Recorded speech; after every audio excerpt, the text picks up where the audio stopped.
everyone, welcome back to the Coach's Journey podcast. Robbie here, and Robbie is also the guest on this show. So this is another, a bit like, I think, episode 8.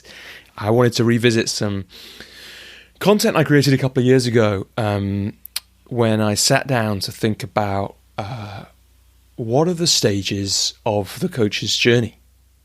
Essentially, that was what I sat down to think about. It was some advice I got from my brother. I was thinking about how do I market from a place of integrity this program that I'm running at this point for the second time. And he suggested, I don't know if it's intuition or whatever, Robbie, why don't you just make 3 videos about the 3 key shifts or something. I can't remember his exact words. He probably said it more articulately. That coaches go through, all the 3 key things you've learned. And I did that. And it was, you'll kind of hear me say, I think in the first one, maybe in all of them, it was a kind of powerful experience to do that, to really sit down and think, if I could only talk about 3 things for people, what would I talk about? I'm recording this after listening back to the first one. So you'll also get, like in that previous episode, you'll get me of today speaking at the end of the videos, end of each video, and at the end again at the end of the show.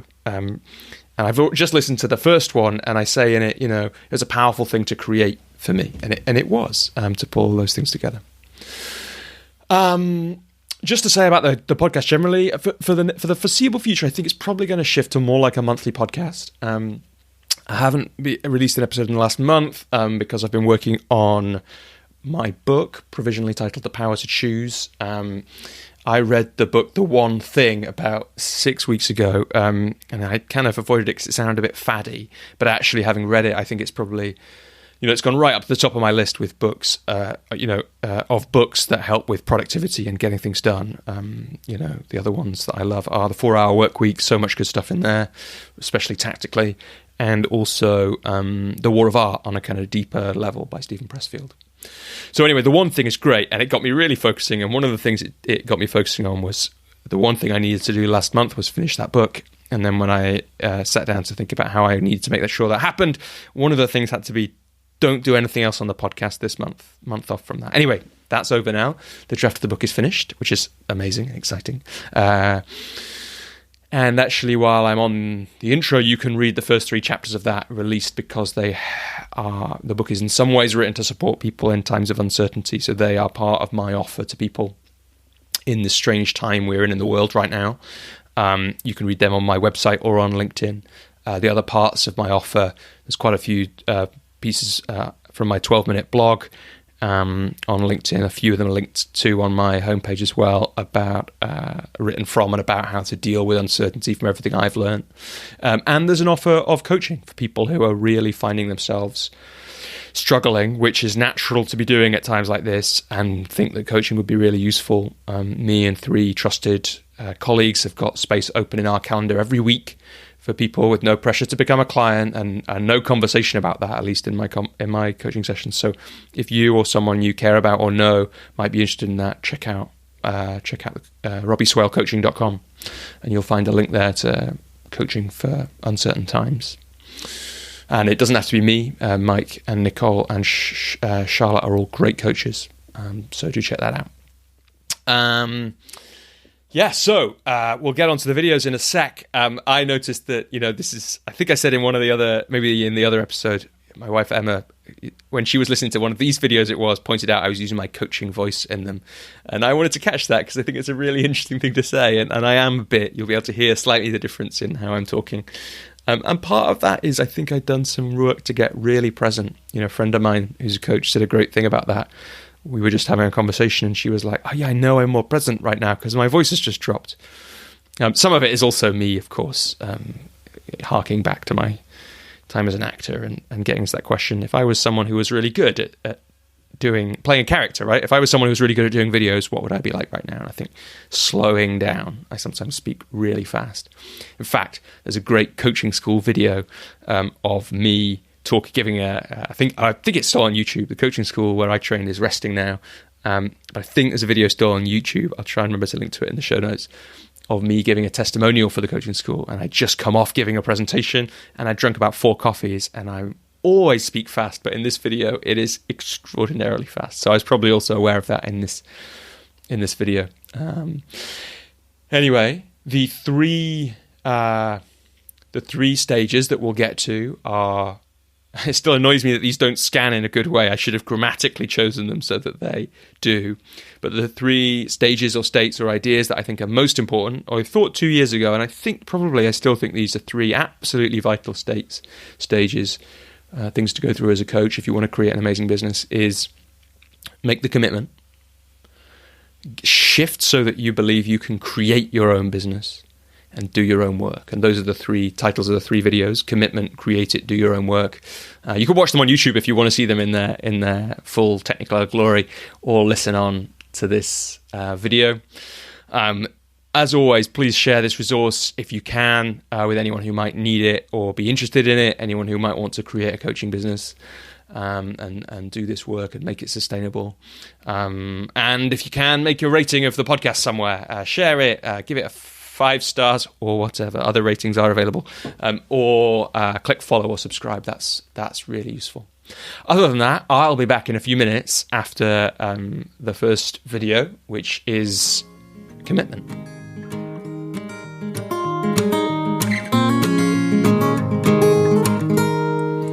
Hi, I'm Robbie.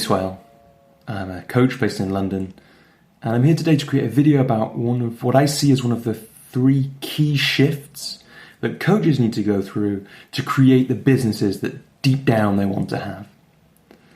And I'm going to share what that is, some ideas about it, and some ways to make that shift yourself. So I'm doing this is part of my work to support coaches. I love coaching. I love learning about it, geeking out about it. And that's why I do work with coaches, including run a group program. It's why I've written articles about coaching. It's why I've made videos about coaching. It's why I'm making this video about coaching. And as part of my zone of genius, as I learn to understand more and more about that, is sharing myself with love and deeply with the world, with other people. And that's what I hope to do through this video. And the 2 that'll follow about 2 other important shifts that I see. And one of the reasons I'm creating this video and run the program is because I love coaching. I think it's got an amazing possibility in it as a profession, as a tool to really make tomorrow's world better than today's. And part of what I want to do is unleash some of the untapped power of coaching. The people who love coaching, maybe, but haven't managed to create the business yet that they want, that supports them to sustainably live their life in the way they want to. Or maybe they've done that, but they want to up their impact, or create something new. And I love doing that work, and I hope this video will support you to do that. So the first of these shifts, stages, steps that coaches need to go through or take in order to create the business and impact and life that they really want, as I see it, is commitment. So what happens for me when coaches come to work with me for one session, several, 6 months, a year, I say, what do you want to get out of this work? And they say, often, sometimes this only comes out when I ask the second question I usually ask, which is, what would make this work extraordinary? What would have to happen in it to create that kind of shift to make you feel like that? Often, at least at that point, coaches will say something like, I'd love to feel confident in my work. That's what would be extraordinary. I'd love to really believe that this is going to happen. Sometimes it's even, I'd love to really believe that coaching is even a thing, that it even works. And that's a stage that a lot of us have to go through, especially when the world is sometimes a bit skeptical. I remember going through that one myself, unpacking it with my coach at the time.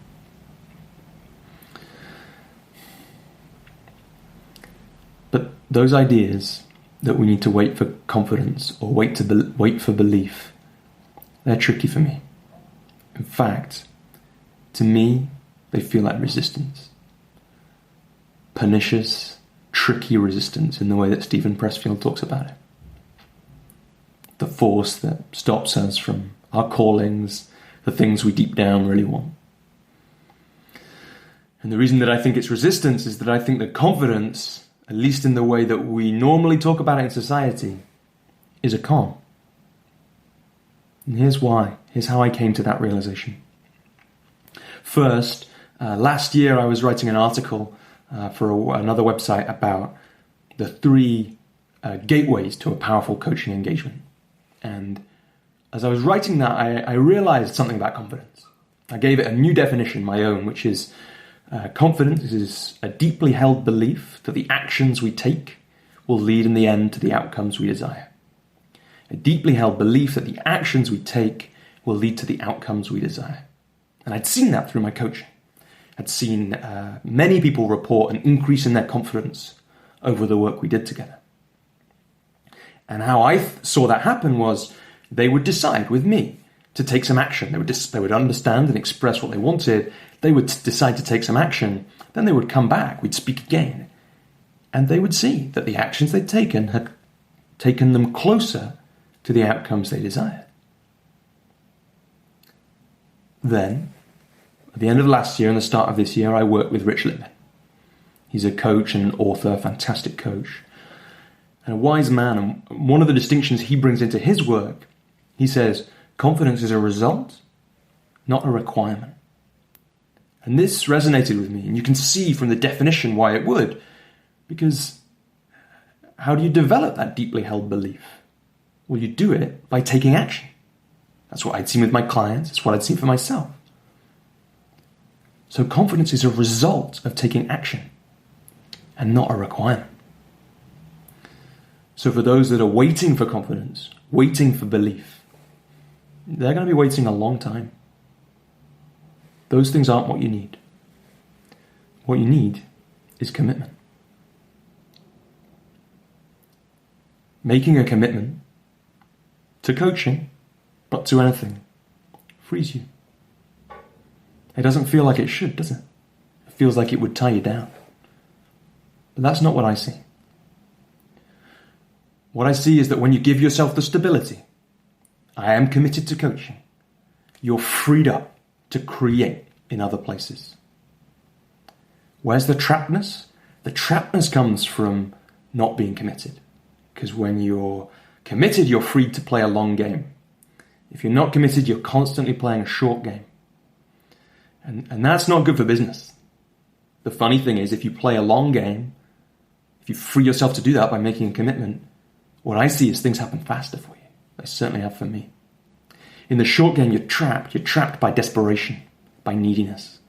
You're trapped by, I might give up if I don't make a success of this month. I need to get the client now in this way. I can feel the short gameness in my body as I say that. And the knocks in the short game. You're trapped by them too. You're trapped by the no's, because if I'm not sure I'm in this, then the no's I get this month, well, they take on a big significance. Whereas if I'm freed by a commitment to this work, freed to play the long game, then it's different. Then instead of, I must get these clients this month, because if I don't, it's clearly not for me. I'm done. I'm giving up. I'm not made out for this. Instead of that, if someone says no, well, in that case, how do I plant a seed with this person? How might I be able to help them, even if they're not going to become a client? What might I offer them so that they might come back to me in the future? So that they might refer someone to me? If I don't get a client this month, that's okay. But I want to plant a seed of possibility. That's what I see in the long game. You're freed to plant these seeds of possibility. And it's from those seeds that the work comes.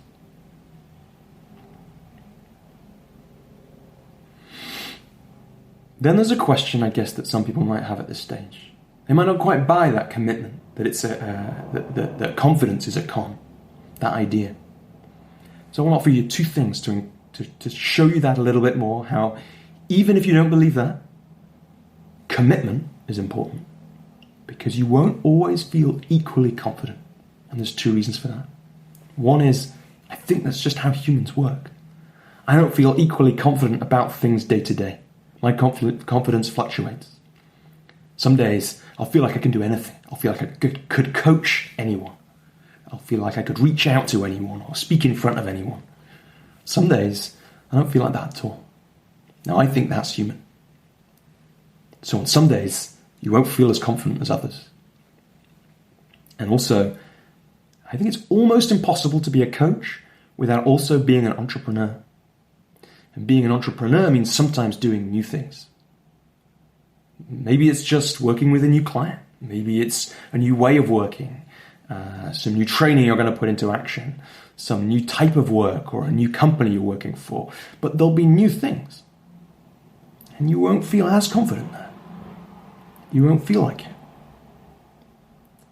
And a commitment is what you need to keep you acting even when you don't feel like it. When you're not confident, because sometimes you won't be confident because you're a human, commitment will help you act. When you don't believe, when you feel scared, and you will, because you're human, commitment will keep you acting. So the next concept that I want to share with you is the idea of skin in the game. I first heard this phrase, or at least it first landed for me, when I heard Nassim Taleb use it. For those of you that aren't familiar, essentially it means that to take part in something, you put in some risk. You've made some kind of investment. I think there's a possibility it came from Shakespeare. It came from The Merchant of Venice and The Pound of Flesh. But no one really knows where the phrase came from. But it's evocative for me. An investment. And what it does for me, skin in the game, it keeps me from running away. And I think that's what it can do for you too. There are two, as I see it, really powerful ways to get skin in the game, to make your commitment to coaching more powerful. And the great thing about these two ways is they don't just stop you from running away by tying you to your commitment, so that on your scared days, on your anxious days, you stay with it. They also help you grow your business. Those two ways are financially and reputationally. Get financial skin in the game. Get reputational skin in the game. Financially, it might be, for instance, I'm going to work less. I'm going to create a day in my working week for coaching. And the amazing thing about that is, only by creating that space can you fill it with clients. You can't do it without that day. It's just not how the world works. It's not how we work.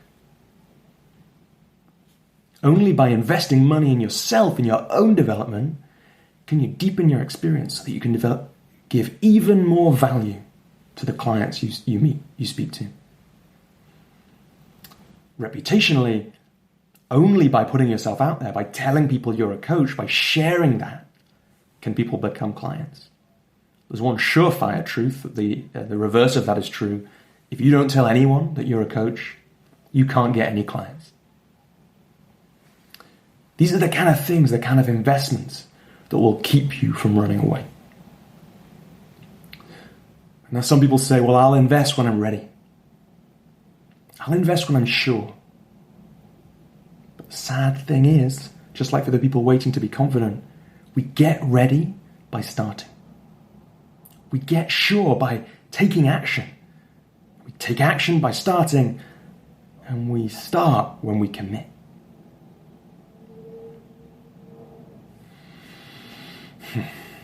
So I can remember really clearly the moment when I committed. I was sitting in a London park with a woman called Holly Aston. Holly and I had both just finished our coach trainings. We'd done them differently, different places, and then we'd met and we'd suggested exchanging coaching. I would coach her, she would coach me. It's a great thing to do, especially with someone from another school, because you'll learn about their coaching. And I remember Holly's coaching. It was beautiful, it was gentle, and it was powerful. It was a sunny day, there was a tree behind her, we were sitting in the grass, and I had this realization. I think Holly coached me for 10 minutes, just 10 minutes, and in the middle of that, I had a realization. I need to create more space and time in my life for this coaching thing. I didn't know where it would go. I was still working full-time in a leadership development company at the time. I certainly didn't know that less than 2 years later, coaching would be all I do. I'd be a full-time coach. But I knew, I had the feeling, I need to create more space for this. I need to commit in a bigger way. I shared that with Holly at the end of our coaching, and she said, well, Robbie, I thought that was obvious. And that was powerful feedback for me too. So I did that. I managed to do it. I was a bit lucky and I managed to hustle. And I applied for a job in my company where I would be on a job share. I would be there for 3 days a week and I would be working as a coach 2 days a week. And what that gave me straight away was skin in the game. And I don't have fancy tastes, but I needed more money than I could get from those 3 days a week. I could cover my rent and some of my outgoings, and as an aside, that's quite a useful place to be. Take some of the money pressure off our coaching, our art, whatever we're doing in those other days, the day job. It gives us some of the freedom to really play the long game because the money doesn't become as desperate. So having a day job like that can be really useful. But I needed some more money. That wasn't enough money. So I had some financial skin in the game. I needed to create some money from my coaching. And pretty soon. And I had reputational skin in the game. My colleagues in the office knew what I was doing. They'd say, "What have you been up to on your coaching days?" And it was embarrassing if I had to shuffle, make something up, or say, "Not much." And my friends and family knew. They'd be like, what's up with you? What's going on? And I'd say, "Well, I'm a part-time coach now." Suddenly that was out in the world. And they knew then as well that I was taking it more seriously, that I was committed. And that, I think, did two things. One, it made it easier for them. It gave me more credibility. It made it easier for them to refer people to me. But the other is each time I told them, each time I showed the world that I was committed, I felt more committed.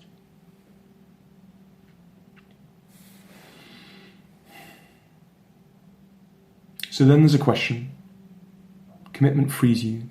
I've talked about the long game and skin in the game, why commitment is important and a way to make it a powerful commitment. But what are we committing to? Well, I heard a story recently from Michael Neal, a question that he'd asked. Michael Neal is an author and a coach. I guess you would say one of the most famous coaches in the world in some ways. Very interesting thinker. He said, "What's your drive here? Making money or building a business?"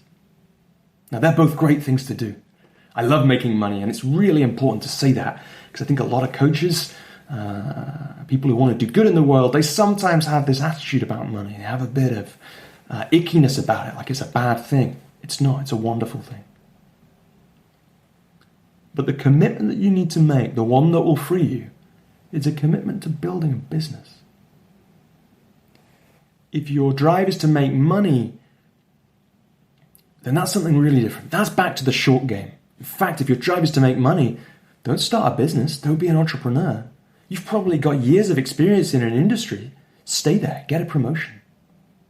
Maybe in the long term, starting your own business has the potential to make you much more money. But if your drive right now is making money, I'd probably stay where you are. Just get the promotion. Work more hours. Get a second job. Commitment to building a business, that's different. If you're building a business, especially for the long term, then you need to be building it within your integrity. Because that's the only way to maintain that over time. The only way to have a coherent business over a long time is to be yourself. To act in line with your integrity. If you're just after money, you might be doing something different. There might be ways to get some money now that isn't totally what you want to do. It isn't what you're called to. If you're building a business, then you're in line with that. You're in line with your integrity. If you're building a business, impact becomes more important. Impact now. Making the money from that impact becomes less important. Because actually, if I have the impact now, well, that's why I'm building the business, right? I'm creating a business in order to have an impact. That's the only reason anyone ever creates a business. Apart from if their drive is to make money. But if their drive is to build a business, they're doing that because of an impact they want to have. And if you're here for an impact, you need to start having that impact right now and finding the ways to have as big an impact as possible. If you're building a business, it needs to be sustainable. You're building it for the long term. You want to be able to continue to have this impact. You want to be doing it within your integrity. Then you have to build a business which fits around the life that you want to live. If you're out here to make money, again, it might be long hours. It might be weeks at a time away.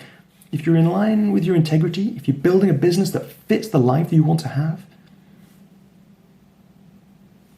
Well, that's different, isn't it? Then you need to think, well, what's the life I want to have, and how do I fit this work around it? One of the most powerful reasons that building a business is the thing you need to commit to and not just making money is about investment.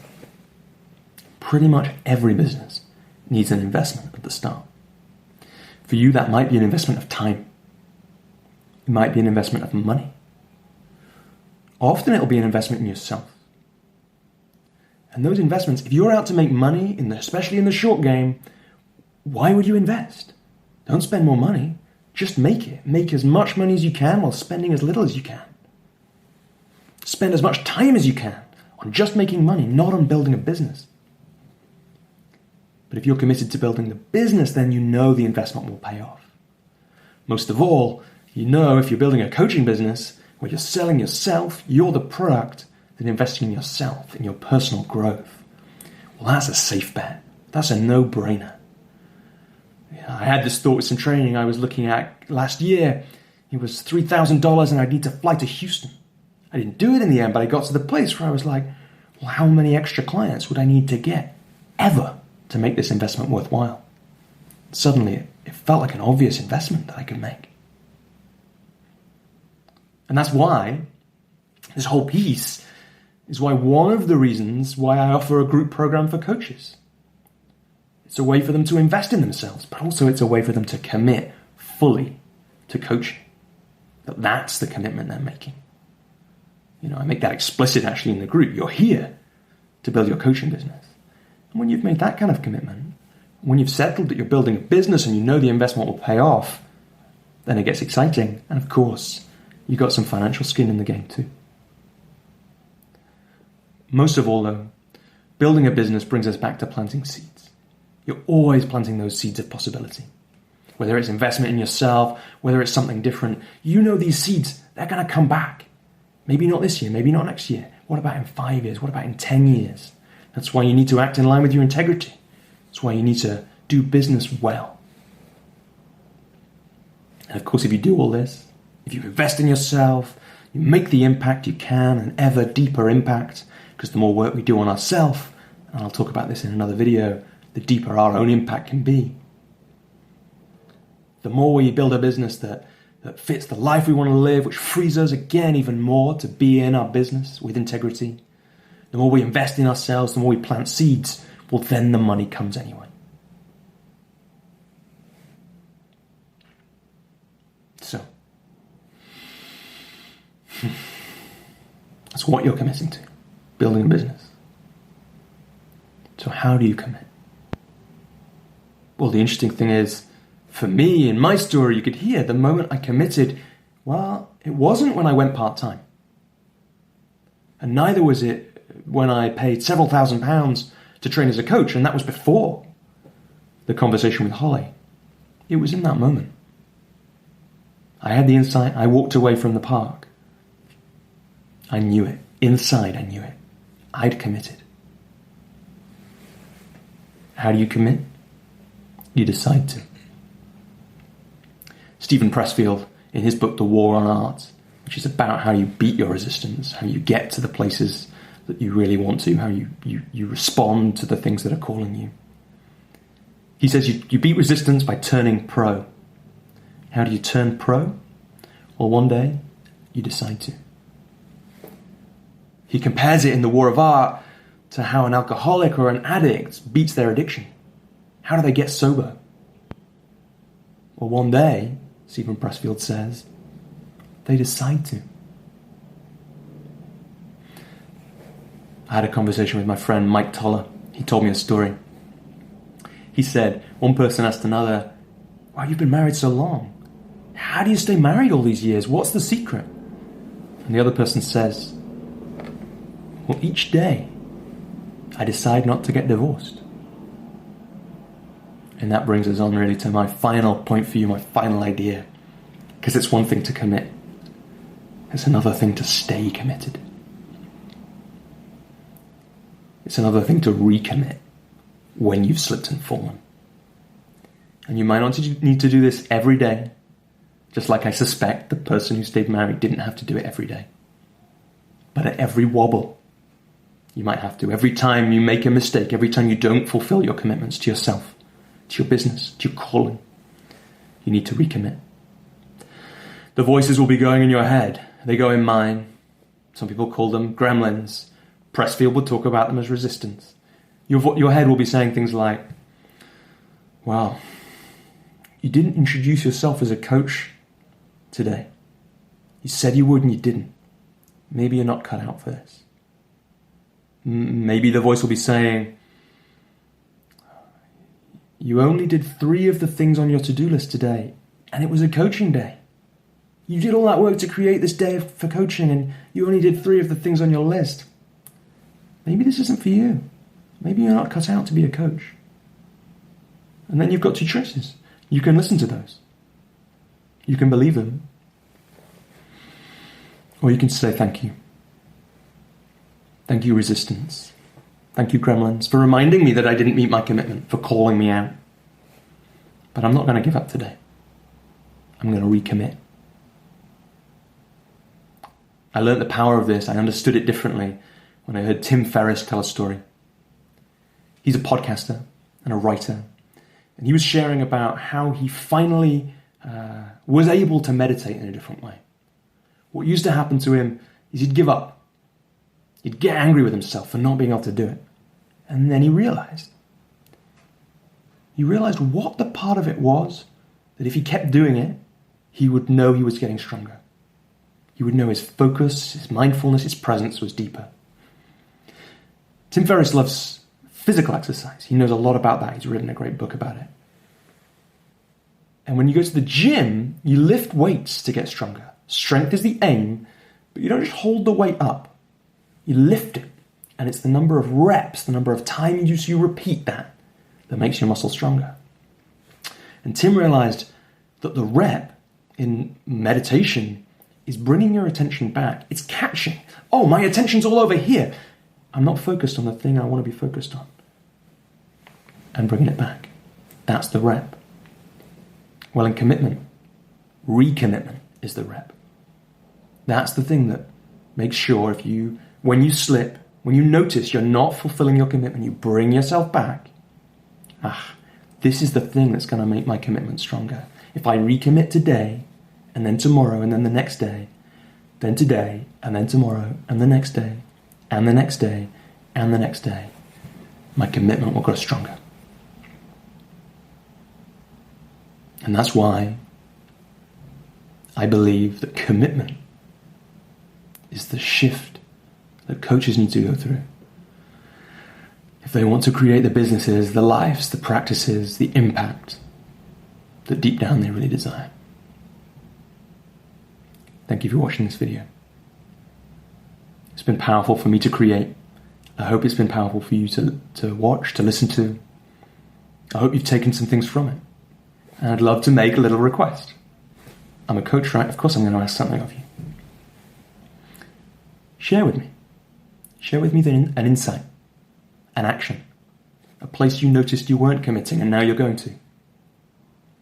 I'd love to invite you to share them publicly in the comments on YouTube or LinkedIn.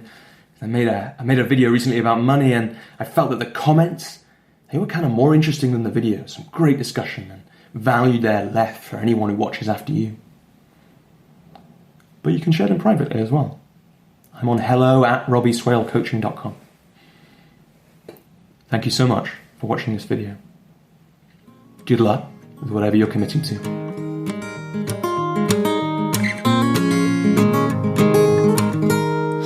Nice to listen back to that video. I think like the other episode 8, I haven't listened back. I may have never watched that video back. I remember recording each of them a few times to try and get it.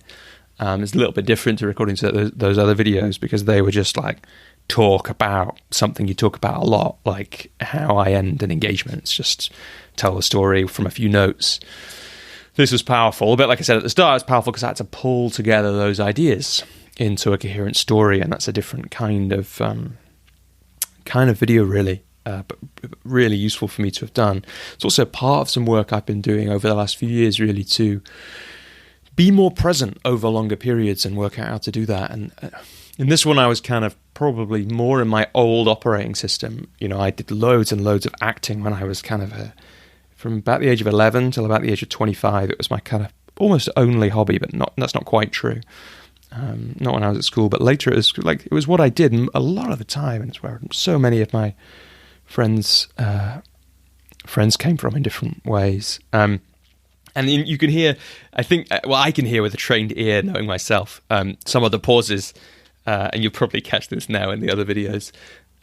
Some of them are for, pausing with presence, and some of them are, wait, what am I supposed to say next? And I had like pages of, had my camera set up, and then I had pages of notes stuck up behind it so that I could look there if I needed to without looking too far away from the phone that was recording it.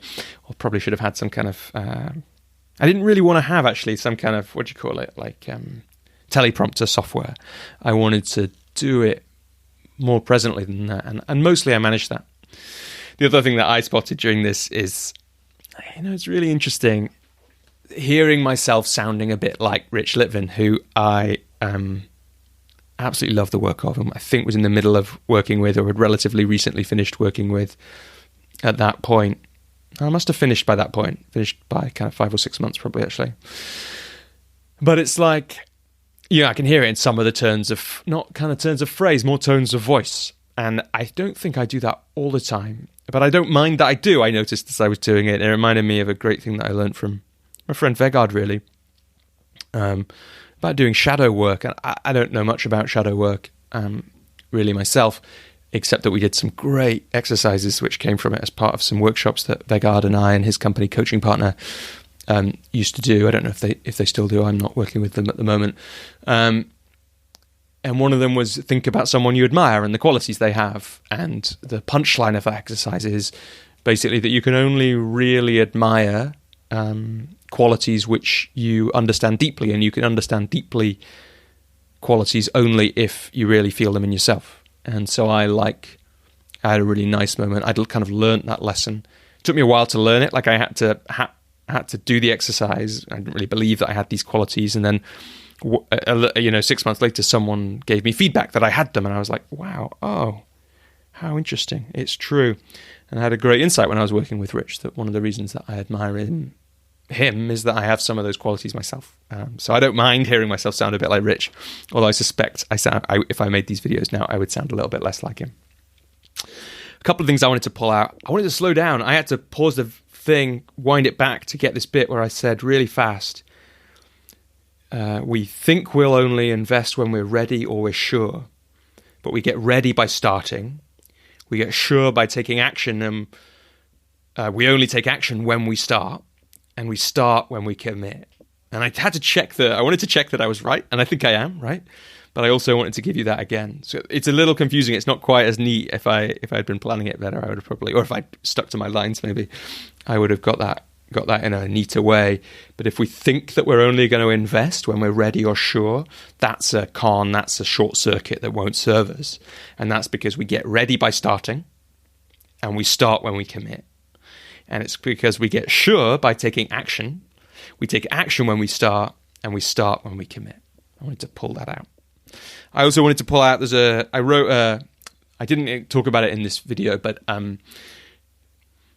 that insight from Tim Ferriss about meditation and bringing your attention back to whatever you're focusing on being the rep, translating into commitment. I wrote a longer article about that. I learned that from a challenge Rich gave me when I went to one of his events, and there's an article about that, which I think in some ways is one of my most original thoughts. I'm sure it's not original, but that recommitment is the rep, and in fact, therefore, is the journey to growth, to change, to getting what you want to done, what you want to do done, to owning your word with yourself and living in your integrity.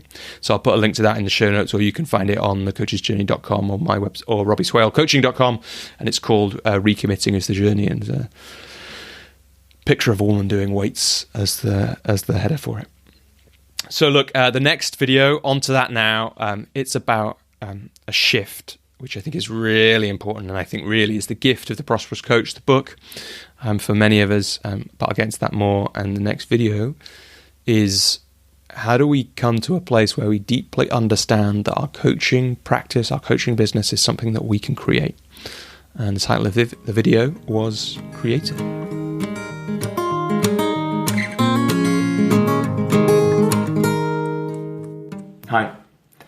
I'm Robbie Swale, and I'm making this video as part of my work supporting coaches to grow their impact and grow their businesses. My zone of genius, at least as I understand it now, is about sharing myself deeply, openly, and with love with the world. And that's what this video and the other two in this series are about. They're about me sharing my experience, my insights, myself, about 3 states or stages that I think coaches need to go through or can go through on their way to creating the business, the life, the impact that they really want deep down. And the reason that I want to make these videos, do this work with coaches, I write for coaches, I run a group program, is because I think coaching is an incredibly powerful tool. And I hope that I can be a part of unleashing just a little bit more of the power of coaching on the world. So in the first video, I shared about how I think it's commitment, making a commitment, and not confidence, which I think is mainly a con, which is what gets coaches on the journey. It's what they need in order to be serious about making that start, making the first big shift. And I spoke about how making a commitment is one thing, keeping that commitment, recommitting every day, especially when things go wrong, that's another thing. And the second shift, the one I'm going to talk about in this video, well, it's a shift that makes keeping that commitment, recommitting manageable on bad days, and exciting and inspiring on good days.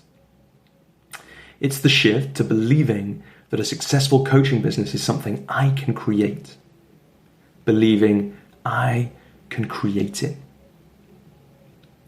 It's the shift from victim, from there's nothing I can do here, I'm waiting for the world, to creator, to believing if I take these actions, I will create it. The victim, that leads to inaction. The creator, that's someone who acts in the world. I heard Diana Chapman from the Conscious Leadership Academy describe this shift, the shift of the world.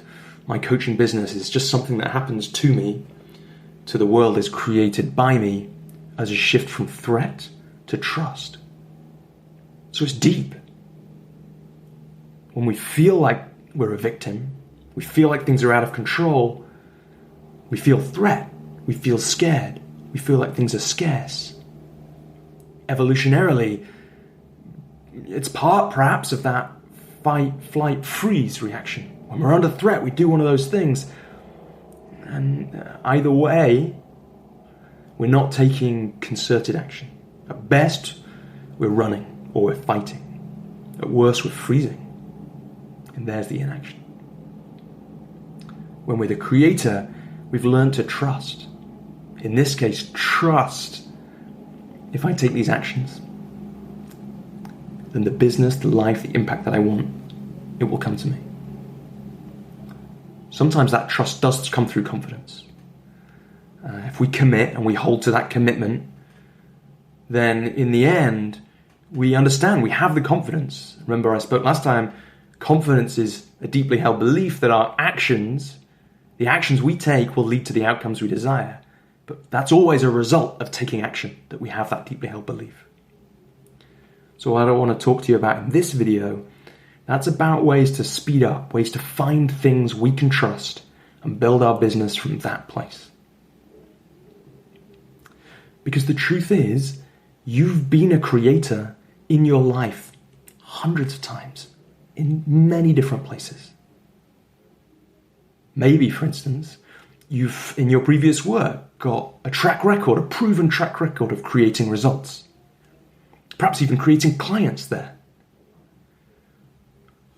At least you've got a record of creating relationships with friends, with family, with colleagues, with in-laws.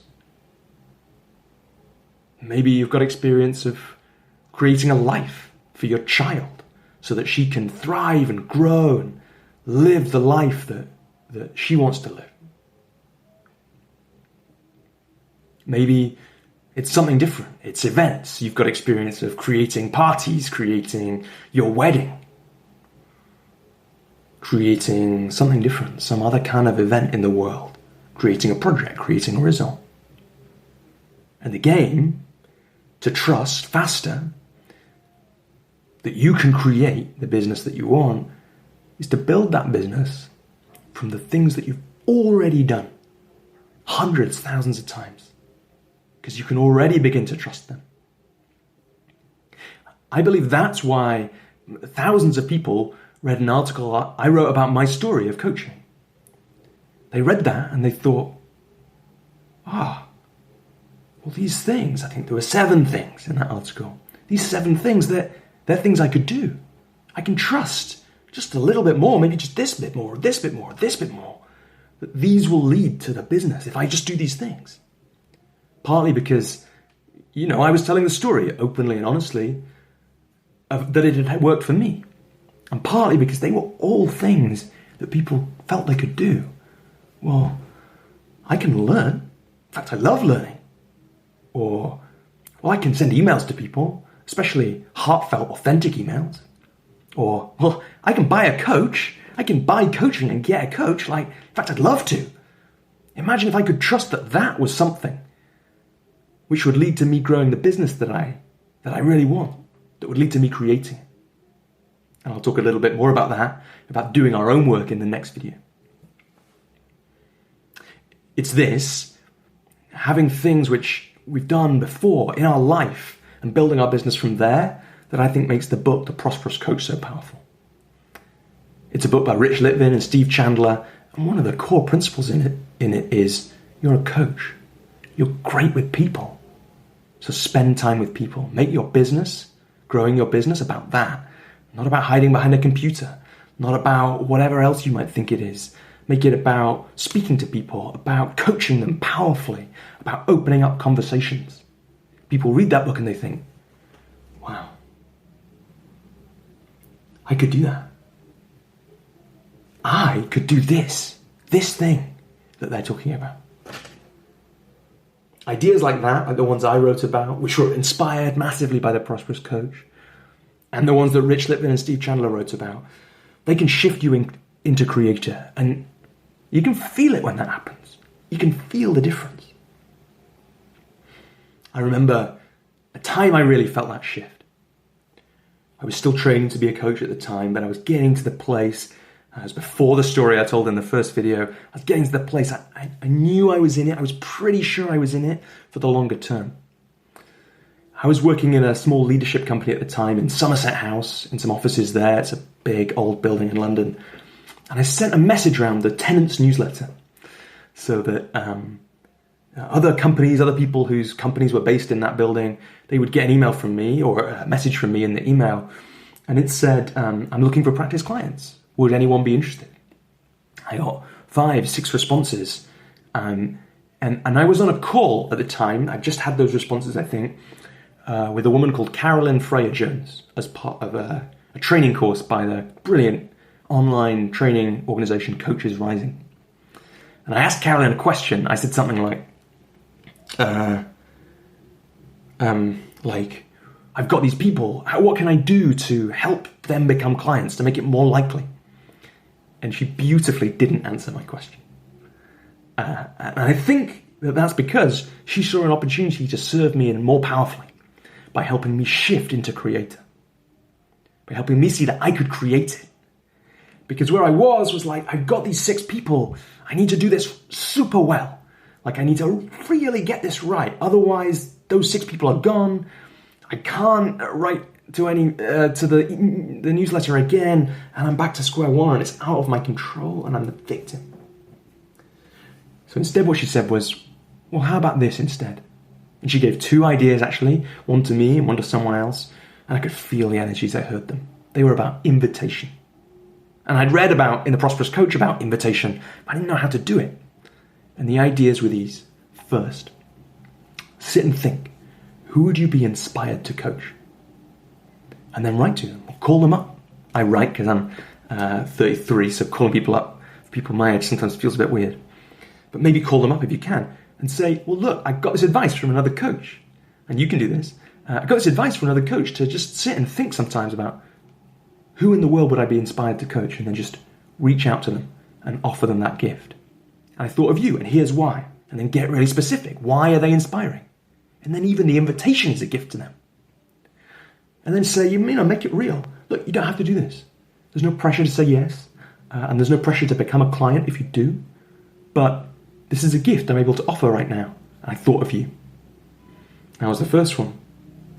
The second was, think of the people you know who might refer people to you because they know you and they trust you in some way. And they've got a great network. And then reach out to them and say, well, look, I know, I did this to like a guy I went to university with. Like, I know you like me and you might refer people to me. But if you, and he's got a great network but if I want people to refer, if I want you to refer people to me, well then the best way for you to do that is to have experienced working with me. So I'd love to offer you a coaching conversation. We'll sit down, we'll work on whatever's important to you. It'll be a great way to connect maybe as well. But also, then if you meet someone, you'll really know if I'm the right person to refer them to. And those two things, those two invitations, they shifted me straight into creator. I could feel the energy. Emailing the Somerset House mailing list and hoping people reply. I can only do that a couple of times maybe, and it's all to them. But the invitations, well, they're a practice I can repeat over and over again. I can create from there. And isn't that powerful? There's no scarcity. There's just possibility. One of the challenges, one of the places we as coaches slip into victim, is we're a victim of I have to do it this way. There are so many messages out there of this is the way to do it. One of my clients put it beautifully and with a lot of frustration. Everyone is telling me this is the one way that I need to build a coaching business. That's really annoying, right? And it also gets us into scarcity. It gets us into confusion, gets us into threat. Well, if there's only one way, and I have to do it this way, well, then I better get it right. I better get the way that I do it right. And that's threat. That's victim. It's out of my control. I don't know what's right. The beauty of shifting to creator is that you don't have to do these things. You don't have to have a niche. You don't have to go on Twitter or LinkedIn or Snapchat or Instagram. You don't have to have a Facebook ad and a marketing funnel and a detailed business plan. You don't have to write a blog. You don't have to host a podcast. You don't have to be full-time to create the lifestyle and business that you want deep down. You don't have to have a small practice of high-paying, high-performing clients. You don't have to do any of the things that I said I did in my story. You certainly don't have to make YouTube videos. Have to. Should. Those are the stories of the victim. I choose to. That's the story of the creator. Rich Litvin, author of The Prosperous Coach, he chooses to believe that if someone says no to working with him, it's because he hasn't served them powerfully enough. He chooses to believe that. That's what enables him to trust that in the long game, if he serves people so powerfully that they remember the conversation for the rest of their life, then in the long term, because he's committed to his work, he knows that'll pay back. Also, do you see how it gets him into creator? He can serve people more powerfully. That's down to him, serving people as powerfully as he can. And also, do you see how it pulls him into developing his craft? It's a powerful way to choose. I choose to believe, based on and inspired by The Prosperous Coach, that if I keep connecting with people in a really human way, if I keep inviting people into coaching conversations in the way that Carolyn suggested or in other ways, if I keep coaching as well as I can and learning how to coach even better, and if I think that I could do some powerful longer term work with people, if I keep asking them if they'd like to hear about that, and if they say yes, telling them about how to work with me, if I do those 4 things, I trust that I will create the kind of business that I want to be a part of for the long term. Connect, invite, create a powerful coaching experience, and ask people, would you like to hear what it's like to work with me?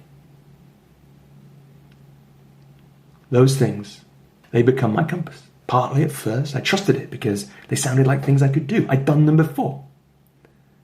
Partly because Rich and Steve said they were a great way to go. And now I've got the confidence to back that up. That came pretty quickly. And I could trust the energy. I could feel the energy of the creator as I did those things. One of the coaches who was on my group program for coaches last year, she gave me some great feedback at the end.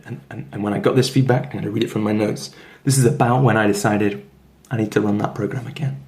This is great. She said, through this work, I've been able to develop a way of reaching out to my clients that feels authentic to me. Well, that's wonderful. That's the game, right? She can create from there. That coach also shared with me another place where we sometimes slip into being a victim of our models, of our coach training, in our direct one-on-one work with clients. Perhaps we become a victim of our expectations of a coach, or of what we think our clients' expectations are. I have to be very serious. I have to sit up straight. I have to run 60 minutes coaching sessions, and I have to always run to time. I have to only use what I learned on my coaching course. I have to always start with a question about the goal, or I have to go from here to here to here in the coaching session. Now, best practice is best practice for a reason. And the frameworks we get taught in our training, they're a powerful way to soup up the skills that we naturally have. And frameworks like the ICF's core competencies, they're what help us know and other people that coaching is a profession. We've got standards. But sometimes those things, those models, that training, instead of empowering us, instead of allowing us to pour our skills through this thing which will make them even bigger, through this prism, sometimes they become restricting. We become a victim of them. That's why watching other people coach is so powerful. We think, oh, I wouldn't have done that. I could do that next time. But would I? And that, seeing the possibilities and then choosing, that's the creator.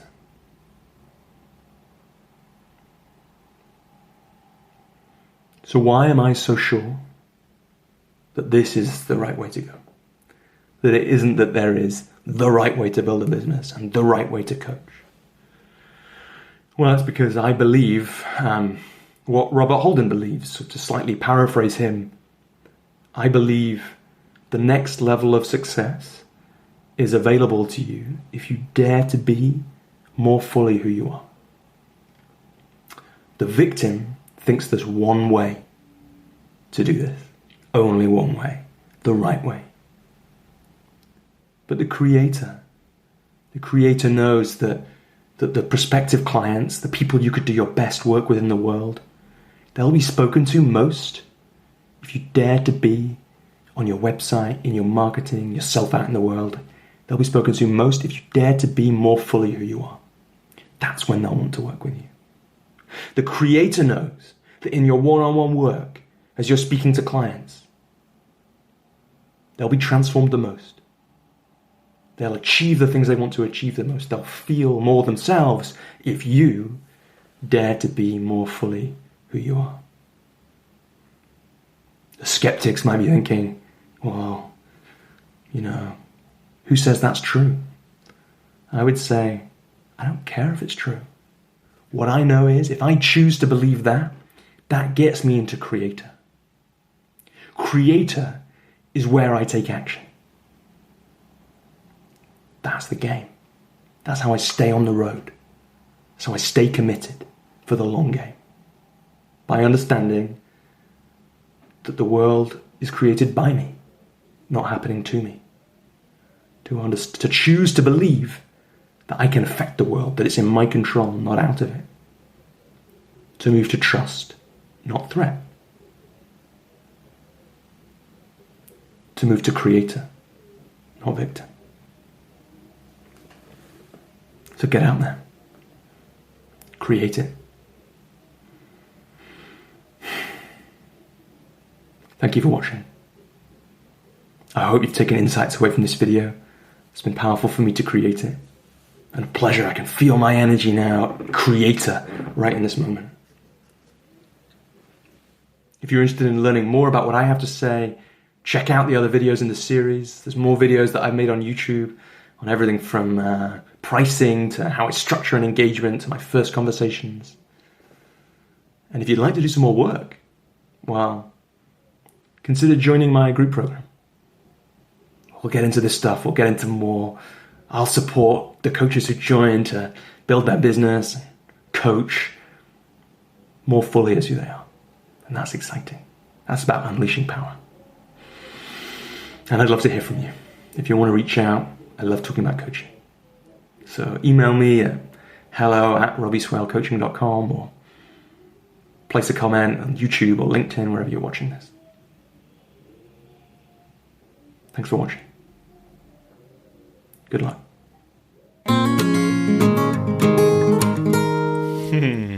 So it's Robbie here from 2020 back. And just to catch, if for anyone who hasn't listened to that other episode, those other videos I mentioned at the end of that video, they're the ones that are summarised on episode 8, most of them anyway. And I think maybe some extra ones that I made after this point. Like, it's interesting to hear that one. I guess there's some broad stuff in there which is applicable to everyone, whether you're a coach or not, as well as some coach-specific stuff. I love that you can hear that. So I live near Battersea Helipad. I love you can hear the helicopter in the middle of that as well. I like to think so. There's a 24 like a season or something of 24 where Jack Bauer flies into Battersea Helipad. So I'm hoping that we caught that on. Oh no, it was too late. I think it was way before this point. It's interesting to slow down on that question about why is The Prosperous Coach such an important and interesting book for so many people. And I think a big part of it is seeing that you can do it this way and giving some framework for that. But the more I think about that book, the more I think there's also something great about, I think this is something Rich says sometimes, but it is a book of principles. So there's an element in which is timeless, and there's a lot of paradoxes in it. And it's worth catching them, One bit it says, charge enormous amounts of money.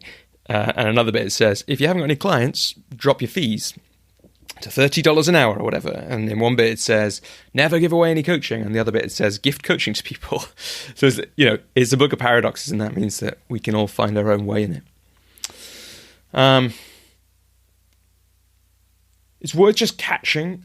There's a distinction between those things that I list that I choose to believe will predict, choose to believe and can trust will lead to a good outcome for my coaching business. One of the important things for them is that they are all within my control. Whether I connect with new people, whether I invite people into coaching conversations, like I've got control over all those things. And they are, like, if you connect with enough people, even just that in and of itself, like, almost has to lead to coaching clients at some point. Like, certainly if you invite enough people into coaching conversations and you create the most powerful coaching conversations you can with people, if you gift enough sessions to enough people, you will end up with people wanting to work with you. Especially if you do that last part, if you say, would you like to hear what it's like to work with me? So I think that's an important thing to just highlight there.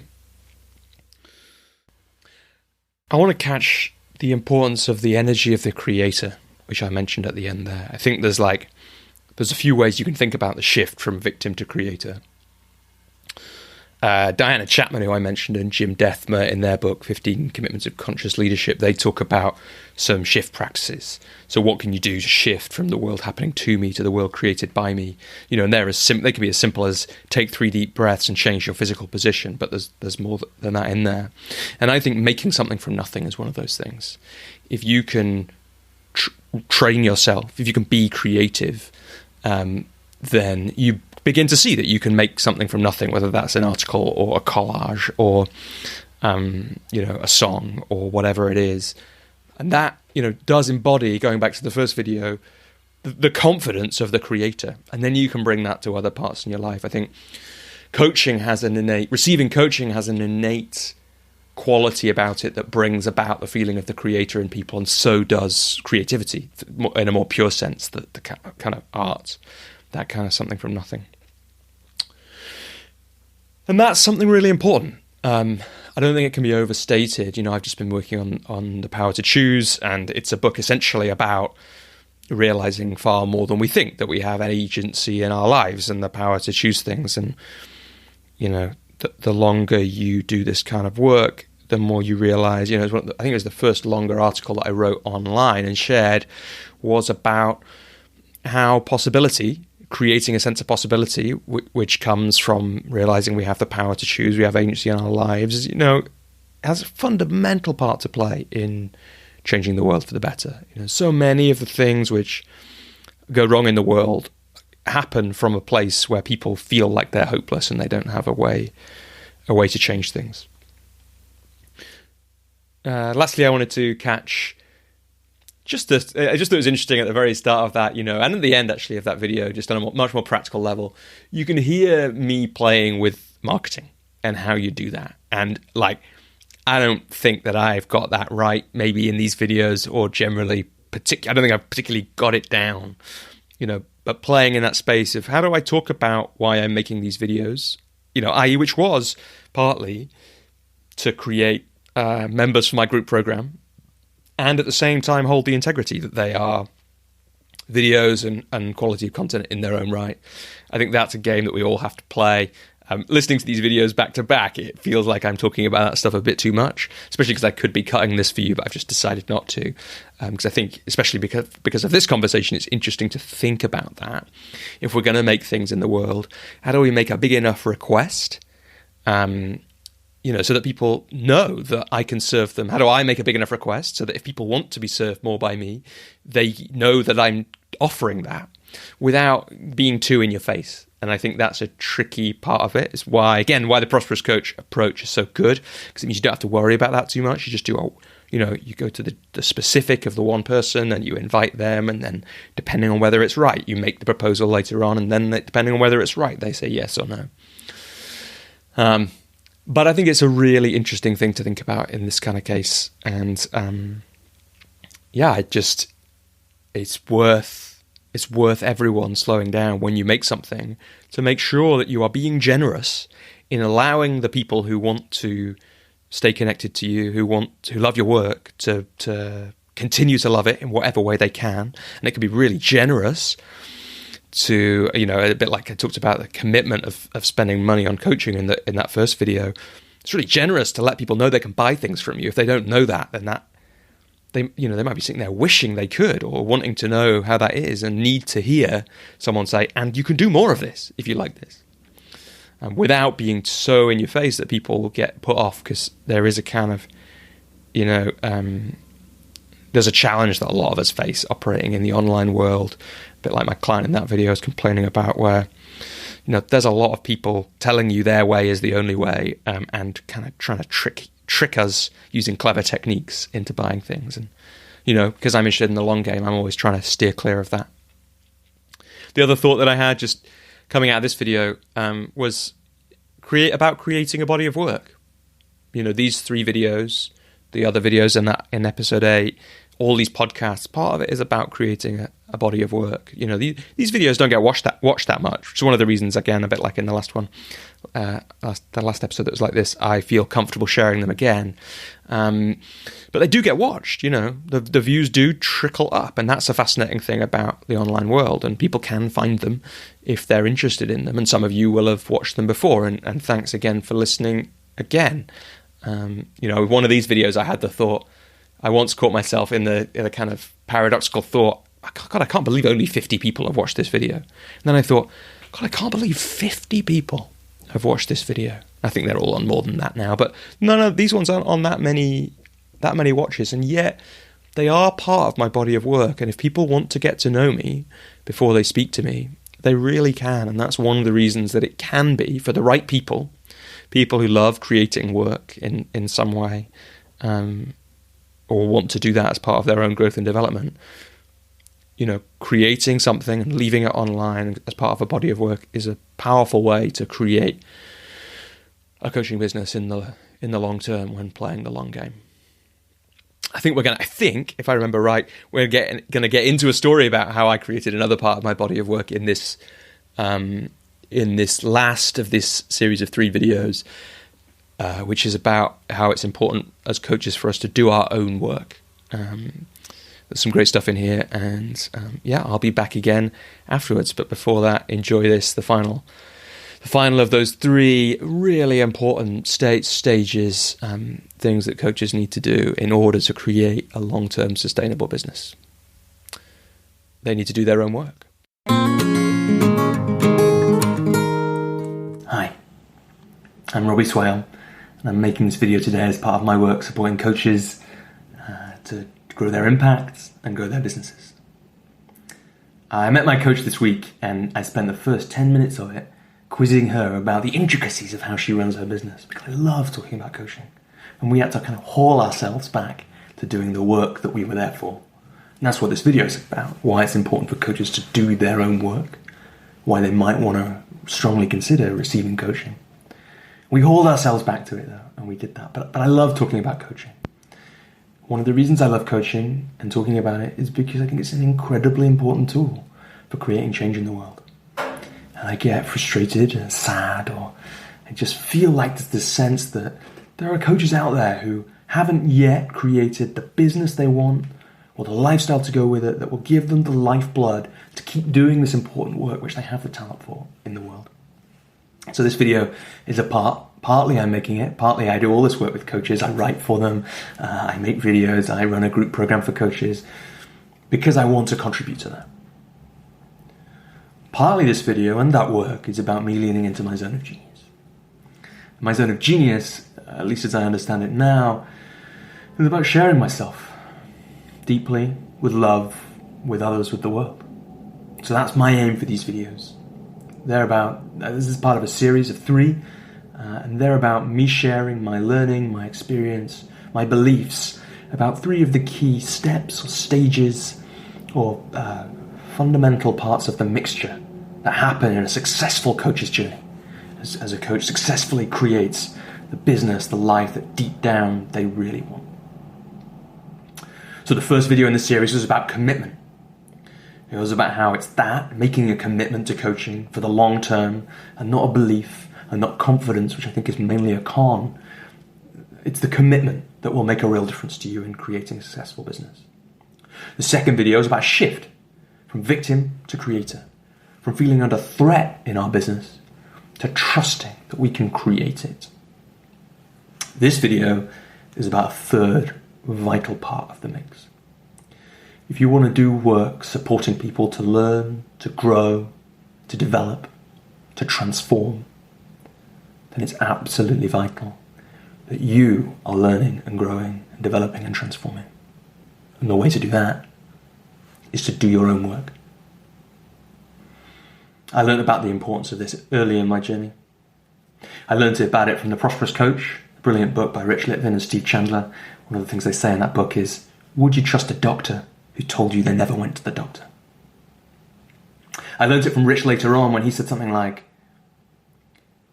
you can't take a client any deeper than you have been able to go yourself. And how you go deeper is to do your own work. I learned it from the wisdom of psychotherapy, which I looked into as a career before I dived into coaching. Because in psychotherapy, if you're doing training, if you're training to be a psychotherapist, almost everywhere you have to receive psychotherapy. And it's in some ways it's requirements of being memberships of governing bodies, and that's because they understand deeply in psychotherapy that doing our own work is really important.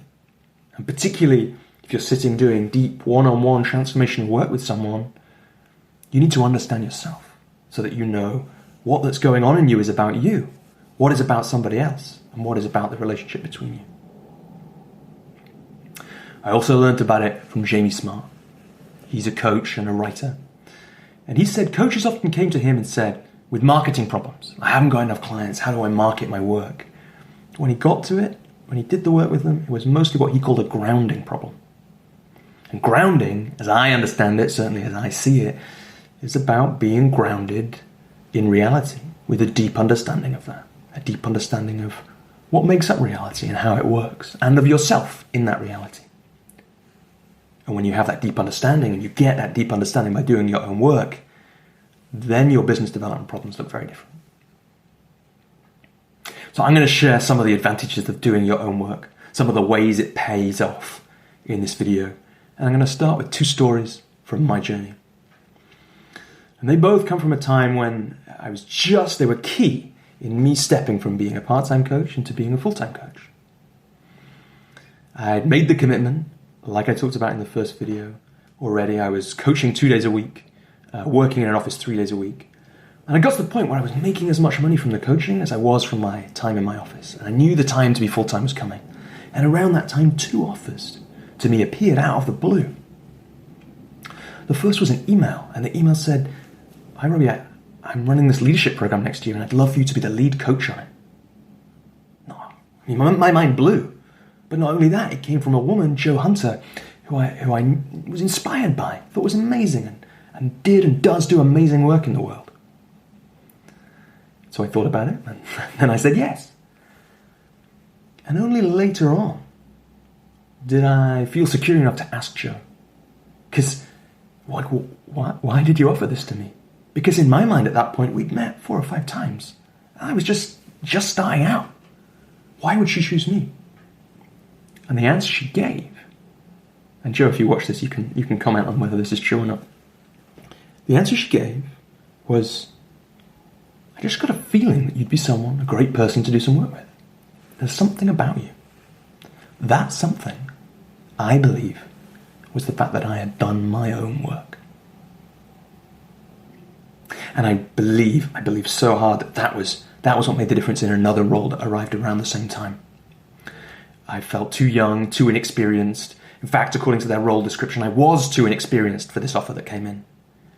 But when I met the people from the organization, they said yes. They offered me the role. And I believe what they could do was feel me in that moment. They could feel my presence. They could feel my grounding. And they could feel that because I'd done my own work. Now, neither of these things was what enabled me to be a full-time coach, but they did enable me to do that with a sense of security, a sense of space in which to create, to stay in the space of creator and to create my business. So, does doing your own work have to be coaching? No. Does it have to be coaching with me? Certainly not. When Jo offered me that role, I'd been receiving coaching, paying for coaching for maybe 16, 17 months. But I was about 4 years into a concerted journey of doing my own work. And as a sidebar, this is great news for new coaches. Because some people, when they come to coaching, they're coming to developing themselves, to doing their own work for the first time. But some people come to it after decades of doing their own work, deep work sometimes. And that will be part of your journey as a coach. It'll be part of why people love working with you. So it doesn't have to be coaching. It can be whatever feels right for you in this moment. I've done my work. I've done it through reading and listening and watching. I've done it through therapy. I've done it through group programs and training and one-on-one coaching. I've done it through reflection and conversation. I've done it through doing my own work out in the world, taking action. I've done it through writing. And yes, I've done it through coaching. The question that might be rising in you now is, what makes something count? When is something you're doing count as your own work? Well, for the purposes of what I'm talking about here, here's what I believe. And it takes us back to Robert Holden, who I quoted. I pretty much got the quote right in the last video, and I'll give you it again. The next level of success is available to you if you dare to be more fully who you really are. So the first part of what makes doing your own work count is that it's about you daring to be more fully who you really are. And that takes courage.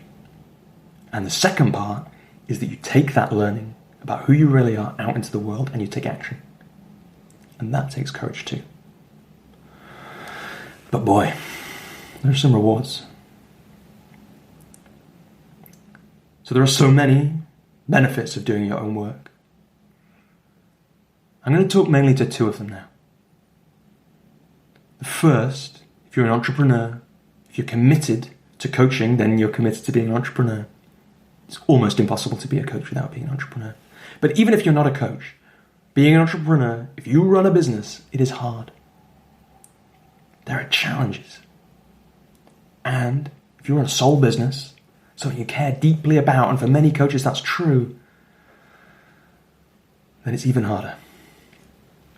And you'll come face to face with all your doubts, all your fears, all your insecurities, all your patterns, all the wonderful and terrible edges of growth for you as a human. And that's really tough. It's hard to hold the commitment. It's hard to stay in trust and not in threat when you're being faced by these challenges. But the beauty of doing your own work is that's what enables you to turn those challenges, the whole journey of an entrepreneur, into a journey of growth, of learning, of development, and of transformation. And suddenly each of those challenges, if you're doing your own work, becomes an opportunity for growth. And you'll be faced with many. And what a gift that is. The second reason I want to talk to you about why doing your own work is important is that it will take you to the places where you will create work.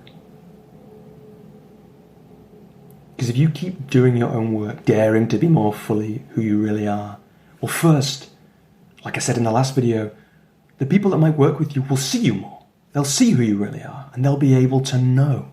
They'll get that feeling. Yes, this person is right for me.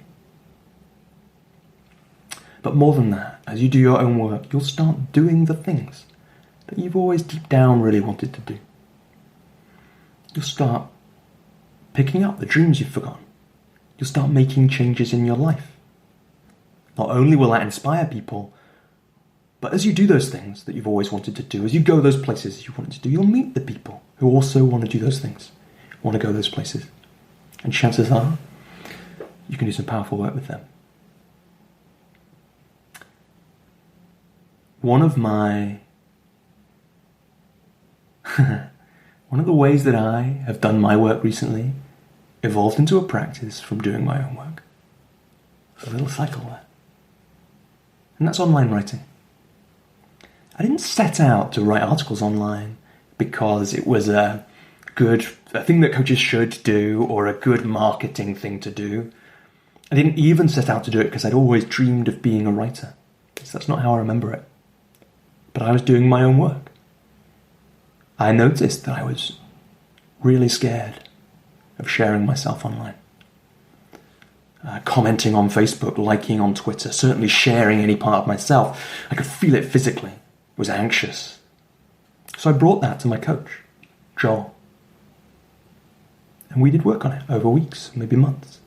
And in the end, we designed a practice.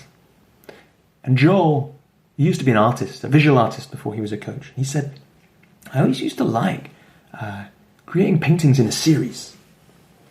Why don't you create a series of something? So I did. I created a series of, at first, 5 pieces of writing. We wanted to take off the fear, the barrier, the way I was getting in my own way around getting it right. So why don't you give yourself a limited amount of time, a place of freedom? What about that 12-minute train journey between Clapham Junction and Waterloo? Right there, proofread it once and post it. And that's what I did.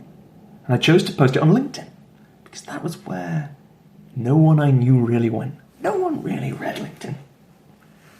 And yet, 2.5 years later, LinkedIn is where I've developed and grown a following.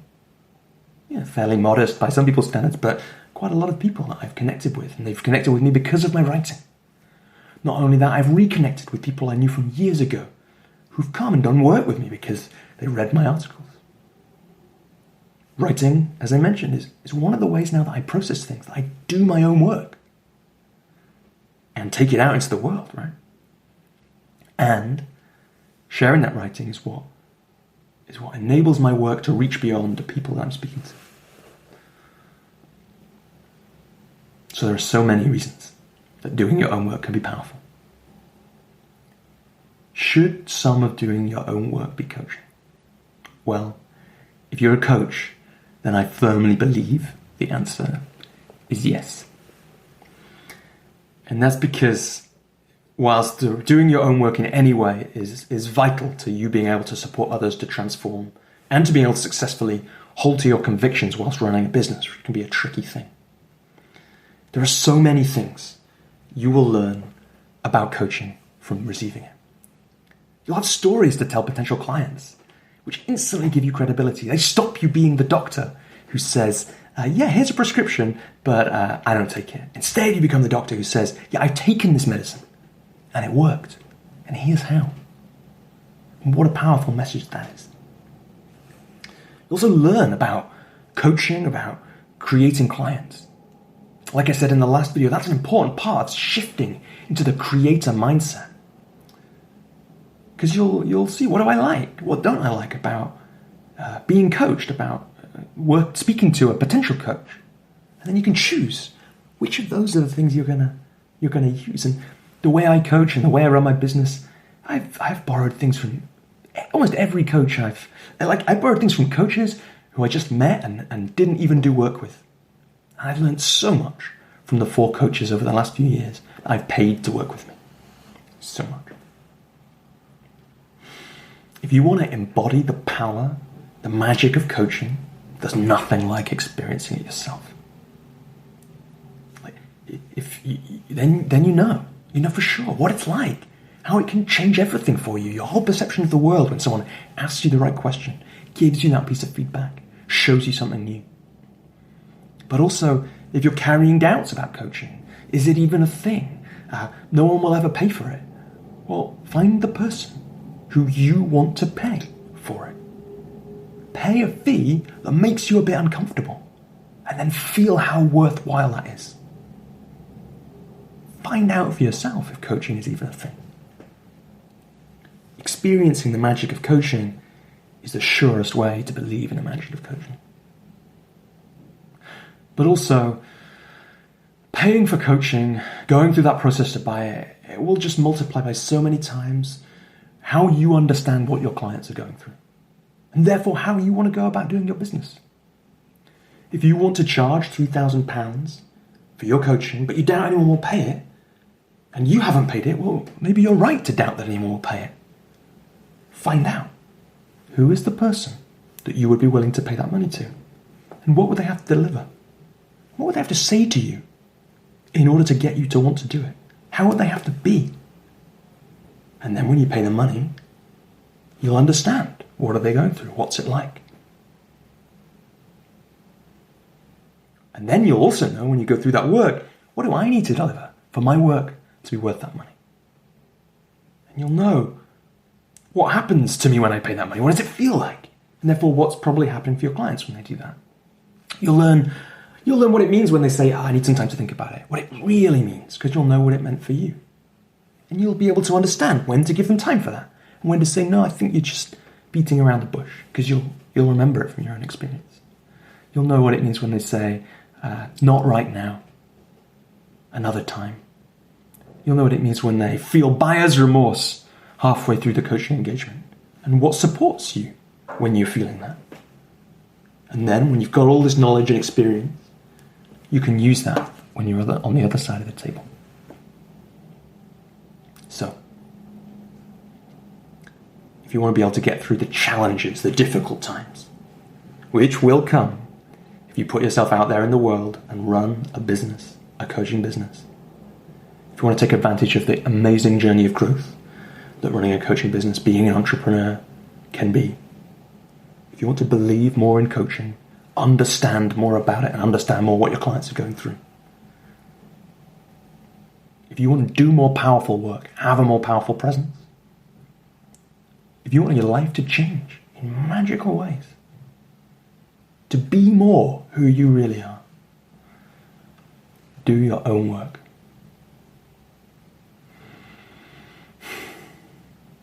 Thank you for watching. I hope this video contains insights for you. It's been powerful for me to create this.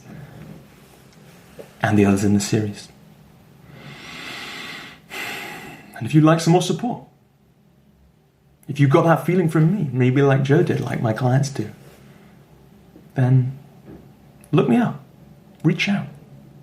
I run the Coach's Journey, my 6-month group program for coaches, to support them through these transformations, through these shifts, to get these pieces in the mix. Doing your own work, making a commitment, getting into the mindset of, I trust I can create this. And if you'd love to do that, if you're interested in that, I'd love to hear from you.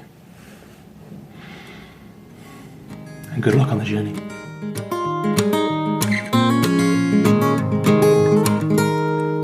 Hey everyone. Yeah, so it's Robbie here from 2020 back again for the last time in this episode. Yeah, and I wanted to speak to a few things from that video. First of all, I think it's just worth slowing down on the zone of genius. I went out of my way really in those videos to mention my zone of genius.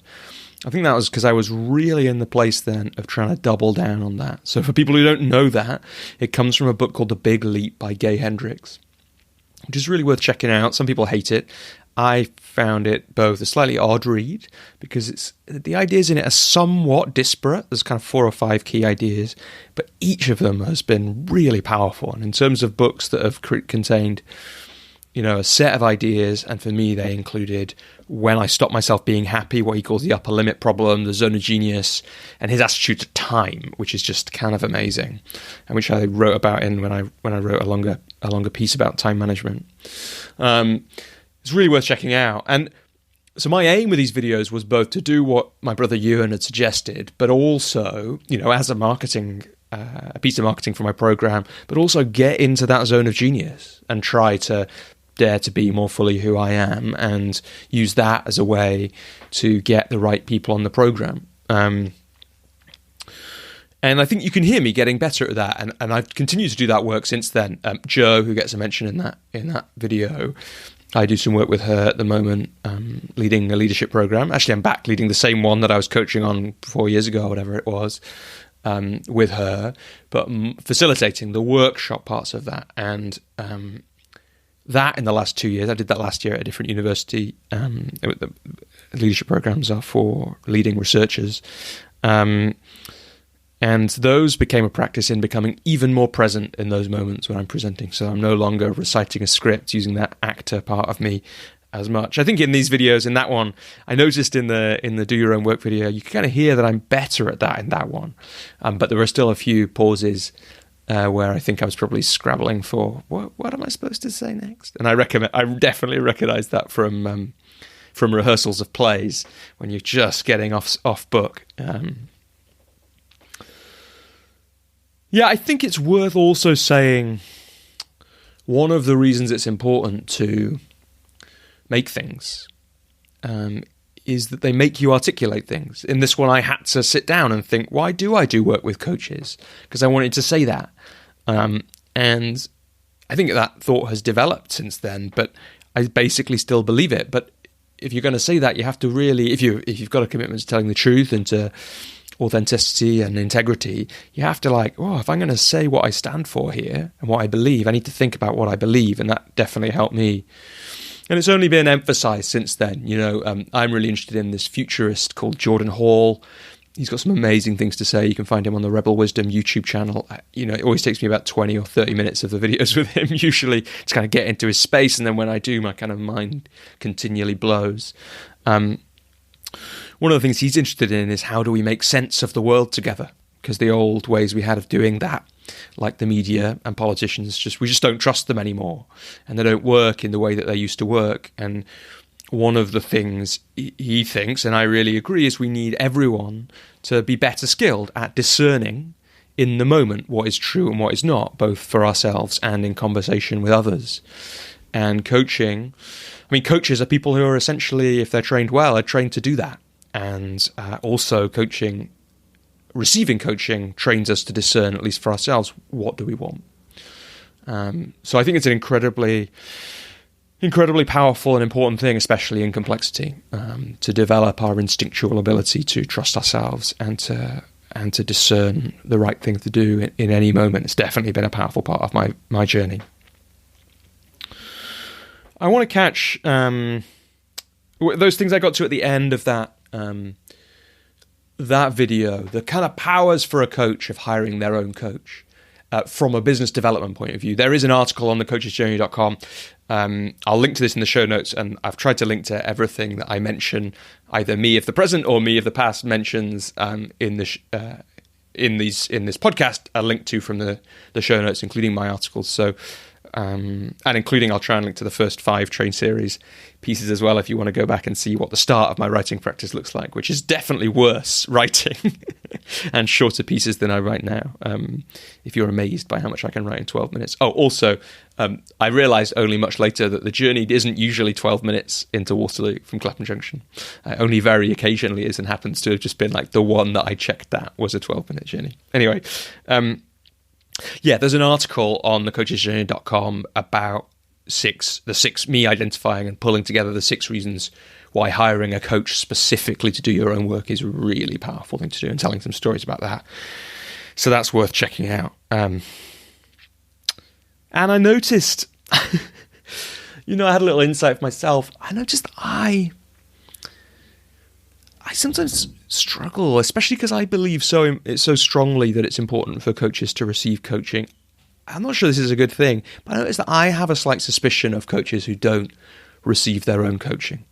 Now, this is interesting for me because I'm just winding up work in some ways definitely slowed it right down, at least with the coach that I worked for the last couple of years, Katie, who's been in a couple of episodes. And so I'm aware that I might soon become this person I'm suspicious of. But I do think there's something about, I think you can really feel the difference.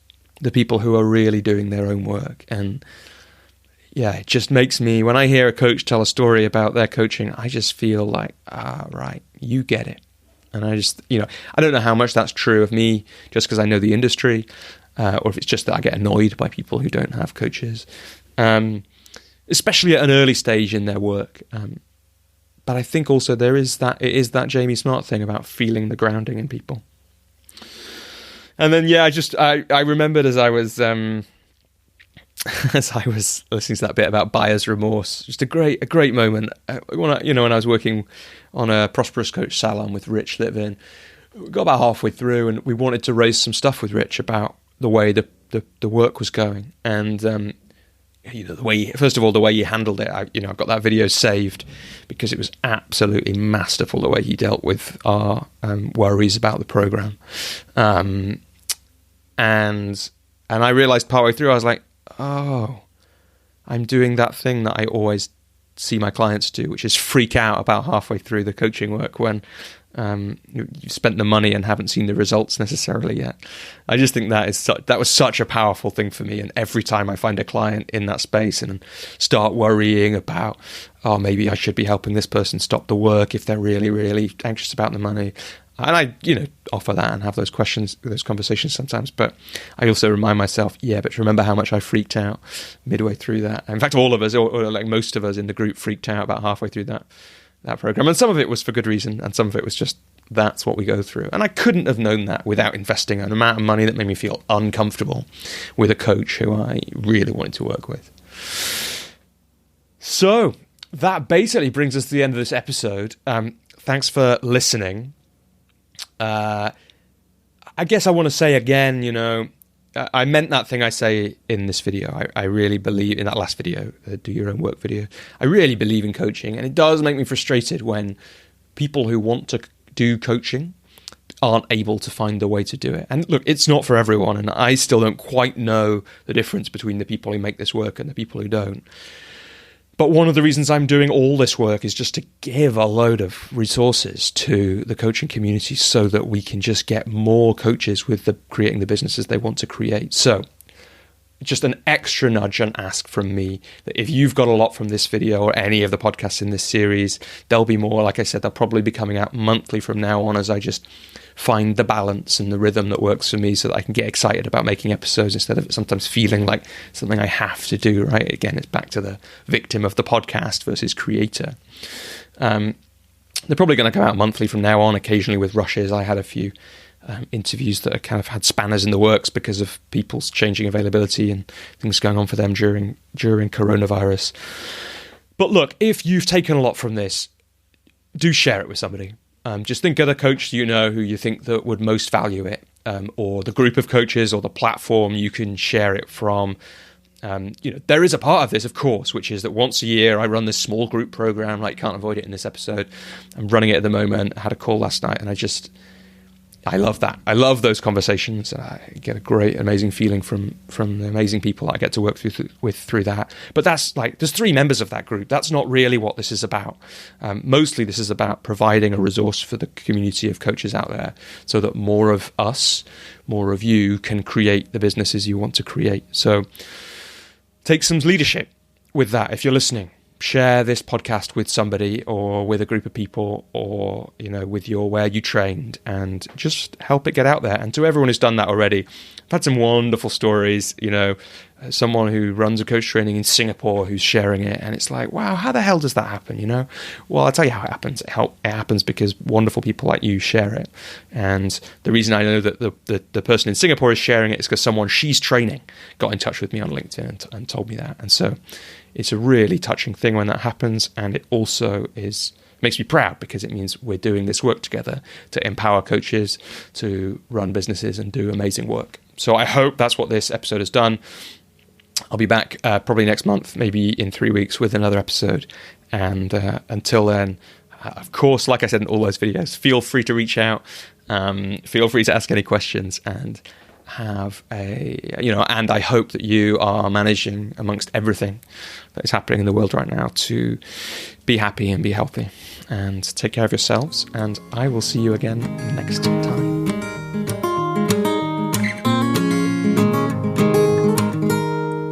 Hello everyone, Robbie here again from a third timeline. I've just come back to this episode to record this extra outro because I know that when people have listened to this episode, well, first they may have really enjoyed hearing from me, for which is really lovely for me to think about and humbling.